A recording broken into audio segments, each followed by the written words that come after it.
as I said earlier, I'm Brad. I'm not a preacher by trade, so I decided to make up for that. I will dress nicer than Craig. I already look better, and I'm already smarter and funnier. So I may not be as biblical, but hopefully I will make up for the shortcomings. I said I'm a teacher. Most days I'm a teacher. This last week I actually had 2 days off because my child was sick. Oh darn, I got to stay home with my daughter. That's tough going. The problem with staying at home for me is that, especially when my daughter is sick, is that she just snaps. I mean, 2 hours in the morning, 2 hours in the night, or in the afternoon. It's amazing. But the problem is that it just leaves me by myself. And that never is a good situation. Okay, because my mind goes, and it goes to places that no mind has ever gone before. Solving the world's problems, which we didn't even know were problems. But I deal with them, and I'm gonna welcome you to my mind here shortly. There's nothing on TV in the daytime. Have you ever tried to stay home and watch daytime television? Thank goodness for DVR, because if it wasn't for DVR, I don't even know what I'd do.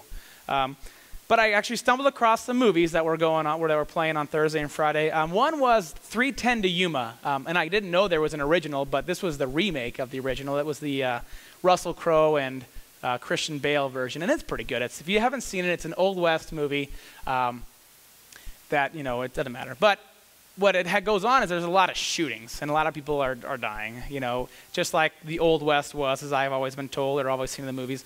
The second one was the movie called Air Force One, and to realize how old this movie is the Secret Service was actually protecting the president instead of locked up in some hotel room somewhere. Is it too soon? Too soon? Okay. And the terrorists were Russian, and so that's, again, we haven't had a Russian terrorist, it seems, since like the 1990s, so it's been a long time. But what I noticed is that, when a lot of people have died, it seems, my mind, it just went on. I wonder, did people value life the way they did, like they do now, back then? Was it as sad when somebody died, or did you just kind of expect it? Because they didn't live as long in the Old West as they do now, and then they just shoot people randomly, it seems, for no reason. So did we really value life like we do now? See, I don't know. That's just a snippet. I can't even tell you all that went through my head. But, and then I'm like, well, how do people find meaning in their life back then? I mean, how did they know? How did their life have value if at a moment's notice somebody comes up with a revolver and shoots you in the head because they just don't like you? How can your life have value? Now, I guess I can't answer that question for the Old West, and I don't know if I can answer that question now, but I want you to think about, how do people find meaning in life today? And I'm going to ask for some audience participation, not some precipitation. That'd be rain or snow, okay? But tell somebody on this side, how do people find value in life now? I don't care, top or bottom. Family, good, okay? And don't say God, because that's an obviously right answer. Okay, next one, middle section. Friends. Okay, well, good, far side. I'll group you guys into the far side. So, job, stuff, success, reality TV show, right? That's our goal. Everyone wants to be on a reality TV show, right? Some things we have, who here has some type of new smartphone or tablet technology thing? I think a lot of people, I wish I have a smartphone. It's not very smart anymore. It's a few years old. But a lot of people are looking for meaning in there. I mean, I don't even know what people did without Facebook back then. I mean, how did you keep up with your friends? I always joke with my students, they're 13-year-olds, and I always joke that, if I ever wanted to talk to my friend, how I would have to talk to him. I'd have to either call him on my house phone that actually hung up on the wall, or I had to go and go over to their house. It's a lost concept. Now you can text and whatnot. Okay, we have technology, and there's also things, we've also done these medicinal advancements that have brought meaning to our life because it gives us a longer life. And we've even gone to the point where we've had all this new medicine add to our life. Now we're going back to the herbs and spices and stuff that are supposed to, elongate your life that the people in the olden times used.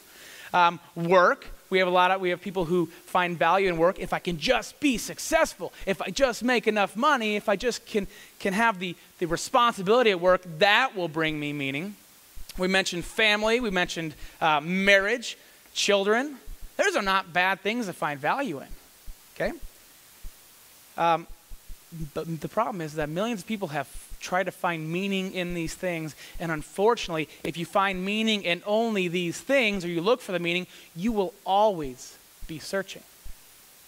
Okay, you will always be searching. There's a book that I have been reading, and I picked it up like 5 times, and I've put it down 5 times. I've never finished it, but I've gotten through the first part, which is the important part. It's a study on Ecclesiastes, and the book's called A Life Well Lived. That's why I picked it up, because it just sounds cool. Because I want to be said I lived a life that was well lived. It was written by Tommy Nelson. He makes sense of the book of Ecclesiastes. To give you a background on it, Ecclesiastes was a book written by Solomon. Now, Solomon is David's son. He was the king's son, the most powerful king in all history's son. So you kind of see he was born into wealth and power and a much more interesting life than I've ever lived. Okay, and he did some searching for us. Okay, we've been looking at stuff, and there's a couple older songs that kind of I want to bring to your attention to refine the point. When people look for meaning in earthly things, we never find an answer. These are good songs because they actually could make them sound good without adding like swear words or derogatory comments towards women or reference drugs like all the new songs do. Not all the new songs, but most of the new songs do. This one's called by Peter, Paul, and Mary. It was, how many times must a cannonball fly before they're forever banned? The answer, my friend, let's see if you know the answer. Blowing in the wind, the answer is good. Good, all right. If you don't answer the next one, I'll make AJ come and sing it. And here's one that I like, and I think it was written by Bill Withers, but it was made popular by the Doobie Brothers. Day after day, I'm more confused. I look for the light through the pouring rain. You know that it's a game that I hate to lose. Now I'm feeling the strain. Ain't it a shame? Give me the beat, boys, to free my soul. Get lost and drift away, right? Same thing. They're looking for answers, but the answers are not there. They can't find them. Now, Solomon had eternal riches at his hands. I think there was a study done. If you look at all the wealth that Solomon had, and you put it in 2012 terms, he would have more wealth and more stuff than any human being on earth. Now, I can't cite that source, but I read it somewhere. Google it. I'm sure it's on there somewhere. Okay? He had more stuff. He had more power than anybody. He had more things. And this is what he came up with. In the very first 2 verses of Ecclesiastes, so he didn't even tell you what he did. He just tells you his conclusion at first. He says, meaningless. Meaningless, says the teacher. Utterly meaningless. Everything is meaningless. Period. End of the book. That's all you have to read. That's why I didn't make it very far in this book, because I found the purpose. Everything is meaningless. The answer, my friend, is blowing in the wind. And you can't catch the wind. So what did he look about? What did he look at? Okay, he had a personal relationship with God. Started from his father David. He said, God, give me all the wealth in the world. And he got all the wealth, and guess what he found out? That wealth was meaningless. So then he went to the next thing that he thought would be important, and that was pleasure, physical pleasure. He had hundreds of wives, hundreds of concubines, and he said pleasure is meaningless. Probably because he had hundreds of mothers-in-law. My wife is at home right now, so I could say that. Okay. It's not true. So if she's listening on, once she downloads, okay. He had all these people work and farm. He had more cattle and more animals than any other person.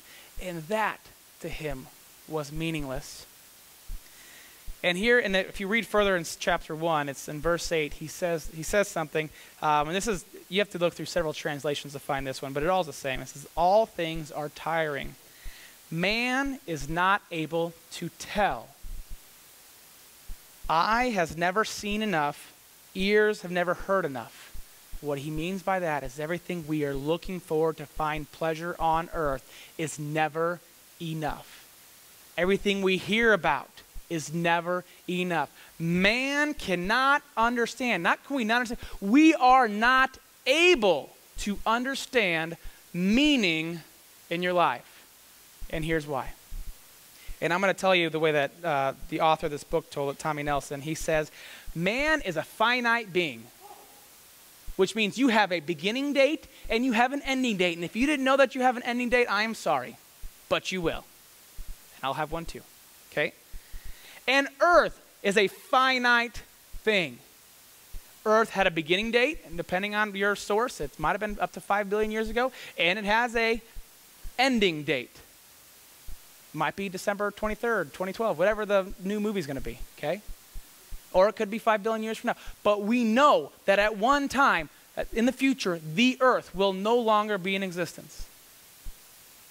So there is nothing on a finite earth that a finite man can find infinite meaning. It's physically and spiritually impossible. The only way for a finite person to find everlasting meaning is through an everlasting being or an everlasting purpose. That's what Solomon came up with. And that's paraphrased with what Solomon came up with. I'm not smart enough to really analyze everything. But if you look through what he says, and if you even just read the chapter headlines, that's where I came up with those. The chapter headlines in Ecclesiastes says pleasure is meaningless, wealth is meaningless, toil is meaningless. I don't want to say families are meaningless because I have family here, but guess what? Families won't be there forever either. Your job won't be there forever. Okay? So, if we want everlasting purpose, we've got to look at something that is infinite. Okay, now, next Sunday, as I stumbled over during announcements, is Commitment Sunday. What does it mean to be committed? Because to have an everlasting purpose, we have to have an everlasting commitment to something everlasting. And it's hard to explain infinity or infiniteness or something like that because we're unable to comprehend it. Okay? So let's look at some examples of what it means to be committed. What are we committed to nowadays? Well, if you're married, you know that you made a commitment to your spouse. Till death do you part, for richer or for poorer. Underline poorer if you're married to a teacher or some other people. Okay? It's okay. My wife knew what she was getting into. Okay? You have a parenting commitment. I didn't even know how much that commitment would be until I had my daughter. Well, I didn't have her. My wife had her. I just could enjoy the fruits of that labor. Okay? 10 months ago. It's been the hardest 10 months of my life. It's been rewarding. It's been fun. Work. You have your work commitments. It's okay to be committed to work. That's the only way you'll still have work. It's the only way you will build wealth and be able to build a reputation and have more power and more responsibility. You need to be committed to your friends. If you don't stay committed to your friends, you probably won't have friends too long. And you also have different life changes that you're bringing up. And we mentioned there's a marathon going on, and that took a commitment. Sometimes when you do that, you have to give up some vices because they're tearing you down. A lot of people find it difficult to run if they're smoking, or if they're drinking, or if they're having fast food every time. Okay? It takes a commitment. What are the dangers? Actually, before I get to the dangers, let's see, what does it mean to be committed? It means you're investing time, energy, emotion, some financial parts. You've got to invest all of yourself to be fully committed. So what are the dangers of not giving all of yourself, of not being fully committed? Now, let's get a perspective of this. Who here has given something up for Lent sometime in their life? Given some, okay. Now, who here was like me and, thought that, well, they say Sundays don't count, so I'm going to cheat on Sundays. Come on, it's okay. I'm raising my hand. Okay, 3 people. Good. Okay. And when I think about it, I kind of laugh. Because is giving it up, 6 days a week, being fully committed, does it? I mean, would your spouse be happy with you being only committed 6 days out of 7 a week? Guys, don't ask. I know. I mean, I haven't asked, but I just know the response. Will your children be happy with you if you're only committed 6 days a week? Now, that doesn't mean you have to be there all the time. I know you're out of town sometimes, so not making you feel guilty if you're not there every day. But you're still committed. You still make contact. Okay? What about your job? I know you probably don't work 7 days a week. Some of you do. You have to. That's okay. But if you just showed up for 4 days a week, would you have a job? The good news about not being committed to your job is they'll give you a chance to be not committed permanently and bring somebody else who will be committed. You might help the economy that way too, so good for you. Okay? Now, life changes or friendship. If you're not committed to your friendship, you can probably not going to have friends for too long. If you're not committed to your life changes, if you want to give up smoking, but every Sunday or every Saturday you smoke, are you really giving it up? Okay?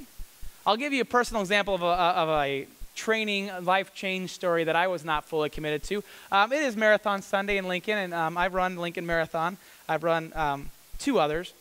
My first time I ran it in Arizona. Pastor Craig and I traveled down. He talked me into it. I'm not sure how. Okay? We started training in about August. I went out, and I'm like, I'm going to run. And I was in pretty good shape, I thought. And so I went out. And I'm like, and you have to, when you register for the marathon, you have to send in your goal time because they want to kind of put you in where, your athletic ability will best be suited. Because there's like 27,000 people in the marathon I ran first. And if you have to pass 27,000 people, it's very encouraging, but it also slows you down. Okay? So I sent in a goal time about 3:15. That was my goal.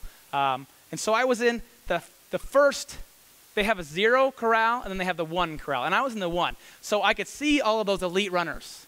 The people who win the Boston Marathon, they were up there. That's the closest I will ever be to the front of the pack in a marathon, ever. And so I'm like, good. So I was set off. I trained perfectly through October, and then October 31st hit, not because it was Halloween. I just said, I've done enough. I'm okay. I ran once over Thanksgiving break, and I don't think I ran again until January 14th, 2007. I think it was 07. And I was, me being young and stupid, which I'm still stupid, and I'm not as young anymore, but I went out, and I'm like, you know what, I haven't trained, but I still think I can hit the goal time. I was feeling good, It's a beautiful day in Arizona, January. It was 28 degrees. It was the coldest day in 17 years in Arizona. They had a frost warning. Did you know they have frost warnings in certain places? They did. Okay, so I ran the marathon, and I set out. I was roaring, and I was in the front of the pack, so it was great. Except for it's fun to pass people. It's not fun when 27,000 people pass you, which happened eventually. First half, I did great. I was kicking it. I was, a little bit slower. I was a little off my pace, which I knew I would be. I mean, I hadn't run in 2 months. And made it halfway. I finished the first half in about 1:40. And then the problem with the full marathon is you just finish 13 miles, but then you got to do 13 more. And So I went from about a 7:40 pace to about an 11 pace, which is almost twice as slow. There were tears. There was blood somewhere, I'm sure. There was a lot of sweat. I was a hurting unit by about mile 20. And that wasn't even the worst part. The next part is flying home in a small airplane, which I'm pretty sure my legs were stuck like this for about a day and a half. And then having to go to the work the next day, which now I was walking like this. And people were like, what's wrong? I said, don't even ask. I wasn't fully committed, and I felt the repercussions of not being committed. I could barely walk. I had a fun story to tell, and I got a T-shirt and a medal for it, but I wasn't fully committed, and so I not only was humiliated, because it was pretty embarrassing having, being passed by all sorts of people. Okay, I had physical pain, I had emotional pain, I had a lot of pain. I didn't have financial pain because I already had paid for everything ahead of time, so that was, but it was an experience that was not an enjoyable one because I was not fully committed to the cause.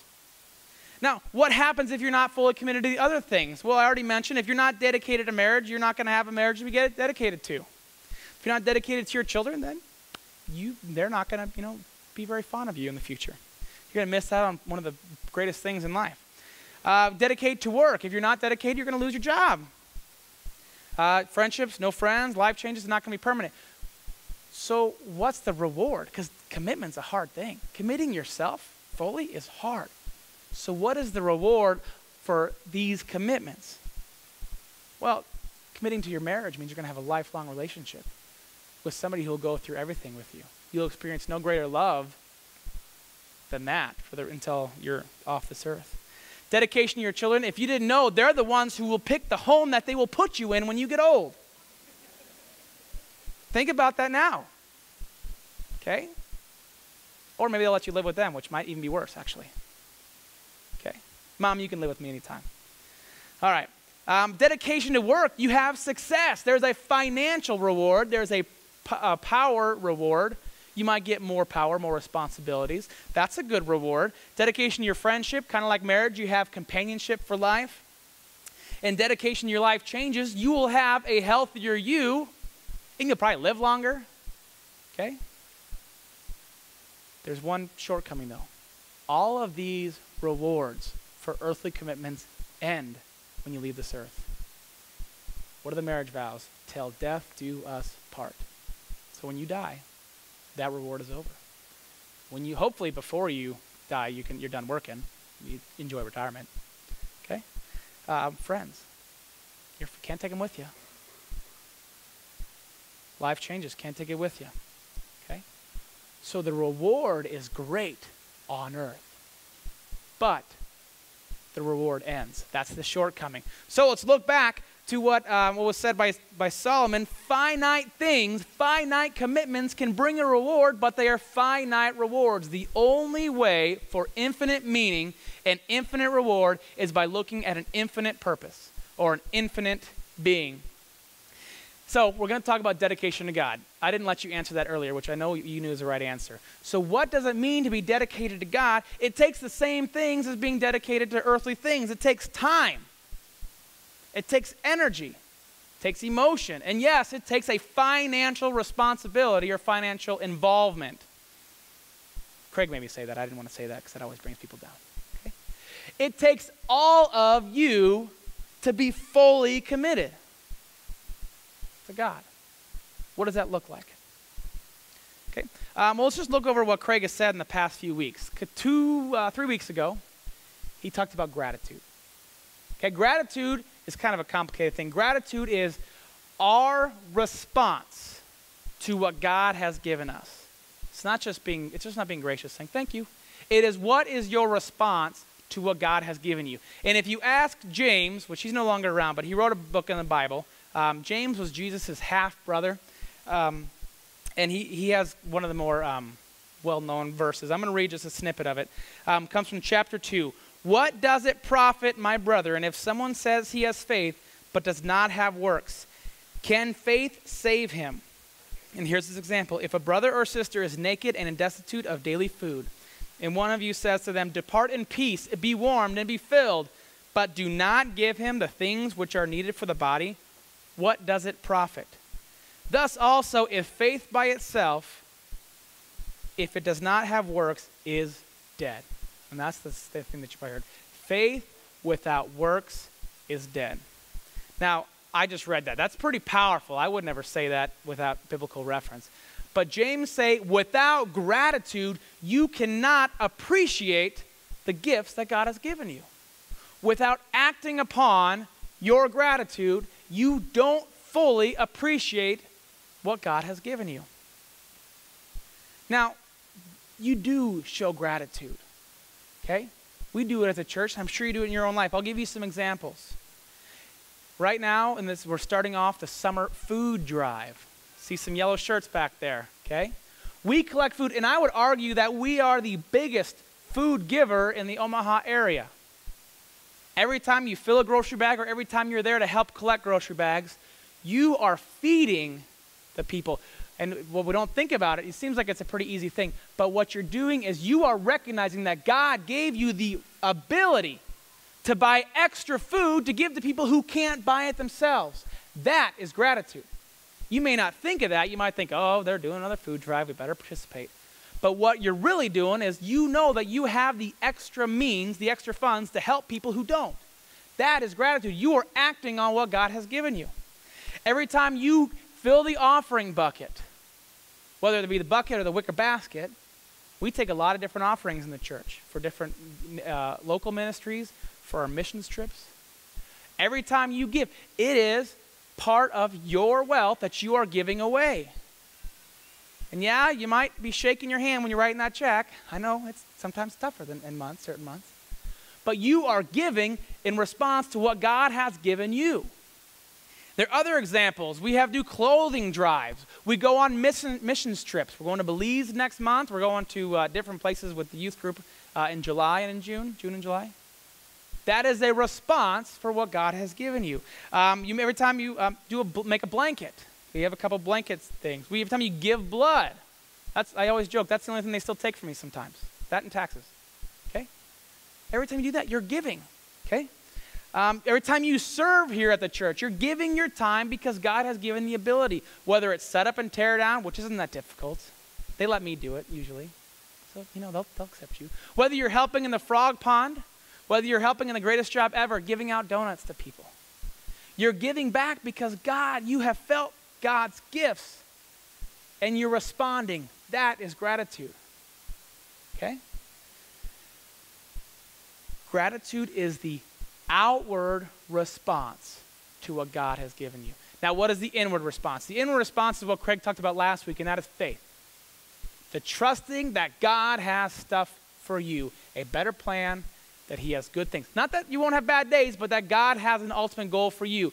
Do you understand that? Do you believe that?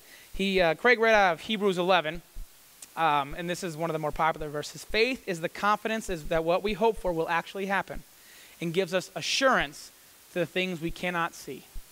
Do you have faith that God has a better plan for you? And it's easy when things are good. It's not so difficult. It's not so easy when things are bad. Okay? Or when things are just meh. Do you believe? That's the inward reaction to what God has given you. Faith, trusting. And 2 weeks ago, Craig talked about prayer. Now, prayer, Craig says, is not for the pray receiver. It's for the prayer giver. When you pray, it brings you closer to God.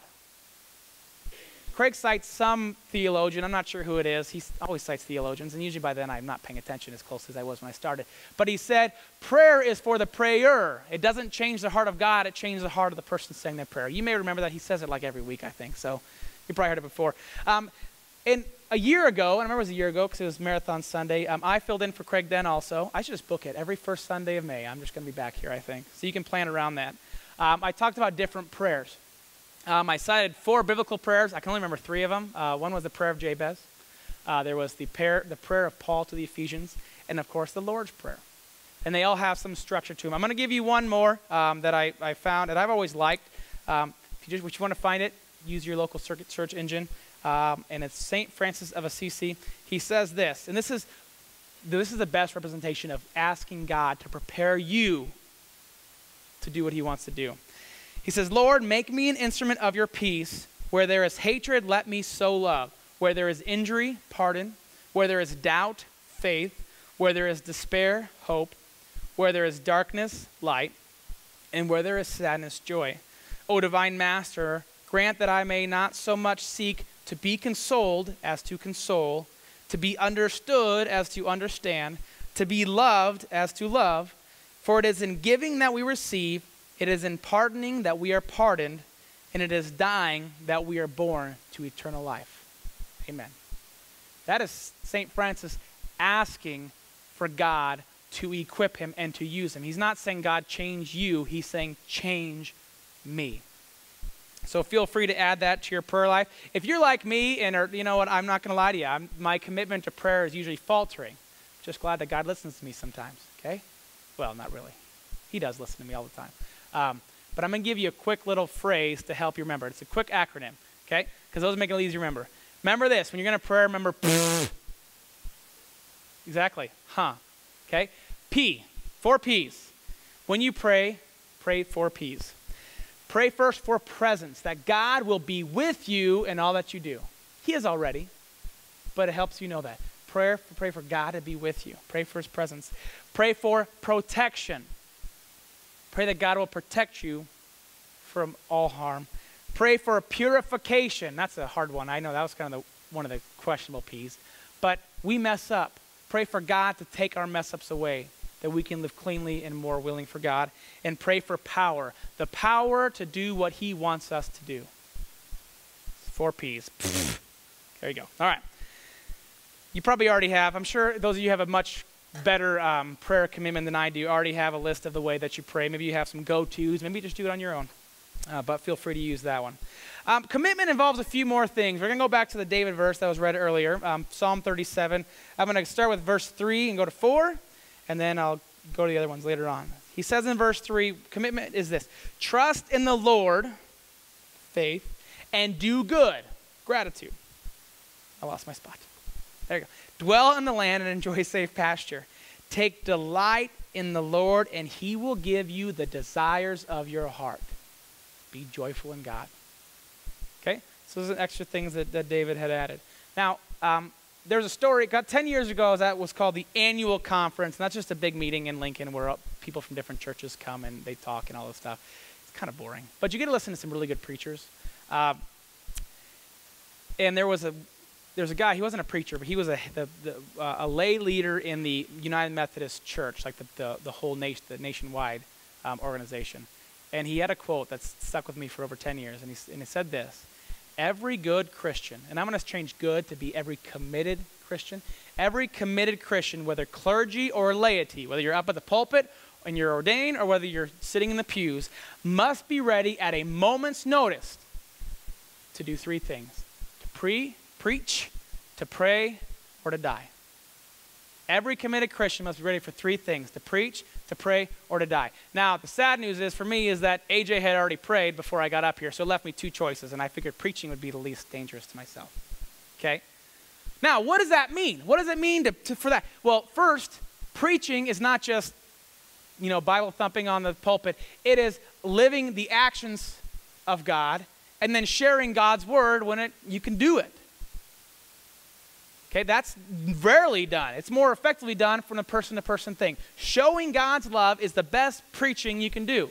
And then sharing God's love verbally is the second best, I guess. Okay, that's preaching. Are you prepared to do that any time? The second one was praying. Praying with somebody, praying for somebody. Every committed Christian must be ready to do that. And I do not like praying with people because I got clutter mouth. My brain goes here, my mouth slowly follows, and I'm just saying multiple things at one time that makes no sense to anybody. Okay? Except for God. I know it's difficult, but are you ready to do that? The last one is, are you ready to die? Now, that's kind of a scary one. But what it means is, if you were to die today, could you honestly say that you have lived a fulfilling life? Have you done all that God wants you to do? Okay, there was a sermon series we did 3-4 years ago called 1 Month to Live. And its premise was, you have a beginning date, you have an end date. What was your life made? If you were to die at the end of this month, could you die fulfilled knowing that you did what God wanted you to do? Scary concept. I pray for that doesn't happen to anybody here, but that's a true measure of your commitment. Would you be ready to? If your number was called, are you ready? So, that's a whole lot harder commitment than earthly commitments. So the reward better be a whole lot better than the earthly rewards. So what's the rewards? I'm going to go back to David's verse, and I'm going to go to a verse that Paul wrote. The first one is verses 5 and 6. He says, commit your way to the Lord, trust in him, and do this. And he will do this. He will make your righteous reward shine like the dawn, and your vindication like the noonday sun. Righteousness and vindication. I'm going to give you, I like Paul's version better. Paul was writing a letter to Timothy. It was a second letter to Timothy, and Paul was in that preparing to die stage. He knew his time was coming. And he said this, 2 Timothy, he said, for I am already being poured out like a drink offering, and the time for my departure is near. I have fought the good fight, I have finished the race, and I have kept the faith. Now there is in store for me the crown of righteousness, which the Lord, the righteous judge, will award to me on that day. And not only to me, but also to all who have longed for his appearing. The crown of righteousness. Now what does that mean? What does that mean? Now, before I even get to that point, because I want to clear up any confusion here. Being committed doesn't mean you're not going to mess up. Being committed to your spouse doesn't mean you don't mess up. Ask my wife, she knows firsthand. Being a committed parent doesn't mean you don't mess up. Being committed to your job doesn't mean you don't mess up. We all mess up. We are human. Being committed doesn't mean we don't mess up. So if you thought that, nothing, don't even say it, okay? So what is the crown of righteousness? Righteousness is the full repayment for the wrongs that you have done, the sins of your life. And the promise is that you will live in eternity with God and fellow man in the greatest place on earth. That doesn't end at death. That begins at death. His final gift to us is the permanent act of grace, forgiving us for our sins, and the final act of mercy, not punishing us for what we deserve. So what is the reward if we're not, what's the cost? If we're not fully committed, what's the cost? This is the sad part, so I'll get back to the happier parts. Everything. If you are not fully committed, the cost is everything. There is no permanent reward. There is no wonderful final destination. You lose everything. Now, that's sad, I know, okay? Being committed gives you rewards. I'm going to show you one of my rewards because it's the only one that my wife hasn't given to Goodwill. This is when I ran to the Marine Corps Marathon in Washington, D.C. It's also the biggest one that I've ever gotten. It's not a placing medal. My training repertoire for this one was similar to Lincoln. I just showed up and ran. I'm an idiot. Okay? But the bad news about this is this will someday end up in Goodwill, hopefully after I die. Maybe I'll scrapbook it so it's harder to find. Okay? Earthly commitments bring earthly rewards. They're great rewards. They're awesome to have. There's nothing better than that feeling of accomplishment when you cross that finish line. There's nothing better than going home to a spouse and just having that loving relationship. There's nothing better than hugging your child when they're sick. There's nothing better than completing a work project, being committed fully. The rewards of earthly commitments are great, but they kneel in comparison to the heavenly reward waiting if you are fully committed to God. Come and listen. All right, let's pray. Come to the water's edge, are you who know and fear the Lord? Come and listen. Come to the water's edge, are you who are thirsty? Come.